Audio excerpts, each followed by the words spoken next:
Ahlan guys! So popular to dito sa bansang Arabo at tinatawag nila to na Saniyat Diyay or Saniyat Dajaj. Simulan natin sa pag-prepare ng ating chicken.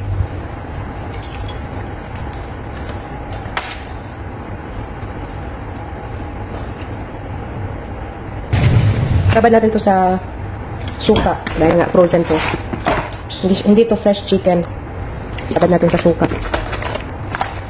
So, fast forward na tayo. Na-prepare ko na lahat ng mga kailangan ko at talagyan ko to ng mga gulay. So, una natin gagawin, kailangan natin dito ng sibuyas, thome, or garlic, red bell pepper, or capsicum yung tawag dito eh. And then ito, chicken cube stock. And then ito ang ating za'atar, chicken powder, ground pepper, and what else? Salt. Olive oil, lemon, lips roman or molasses pomegranate, tomato paste,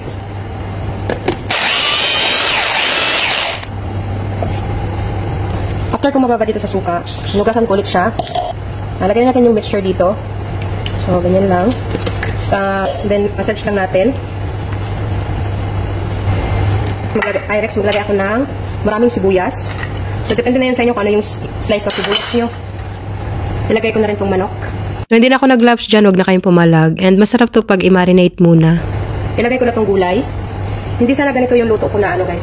Kasi wala nga akong roasting bag, yung roasting plastic bag. So, naghanap na ako ng ibang version. Kasi request na ng dalaga to. Nalagay ako ng isang buong bawang. And then, lagyan natin yung remaining na sauce. So, meron ako ditong chicken cube stock. Tinunan ko lang dito sa tubig. And bali, 1 cup na ito. Lagyan natin dito sa ating manok. Kasi yung gusto nila dito na manok na ino-oven ko, may sauce. May salsa ba? Ganon. Ayaw nila yung dry na pagkaluto sa oven. Kaya mag-add ako dito ng tubig. And then, oven natin to sa loob ng 1 oras. So, first, maglagay ako ng parchment paper. Binasa ko lang yan. And then, tatakpan natin ng aluminum foil. So, dito guys, kahit anong gulay ilagay nyo, yung prefer nyo lang ng mga gulay ang ilagay. Pwede din, patatas lang, ganun. So, depende yan sa mga amo natin.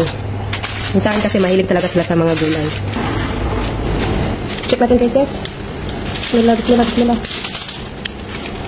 Wow. So, tanggalin ko na yung nilagay ko dito, yung cover, para mag-brown yung ating itaas. So, balik natin. Bismillah. Init. Ang init guys. So, okay na yung ating manok. So, okay lang na sunog yung balat kasi tinatapon nila, hindi nila yan kinakain. So, depende na yan sa amo nyo kung gusto nila ng rice or Arabic bread. After nyan, ay inisikaso ko na nga yung dining table at ilalagay ko na itong mga kailangan na ilagay at nagustuhan talaga ng dalaga kasi akala niya may onion soup. Dahil nga dun sa onion guys, kaya mas lalong sumarap. Kaya, yun lang. Syukran.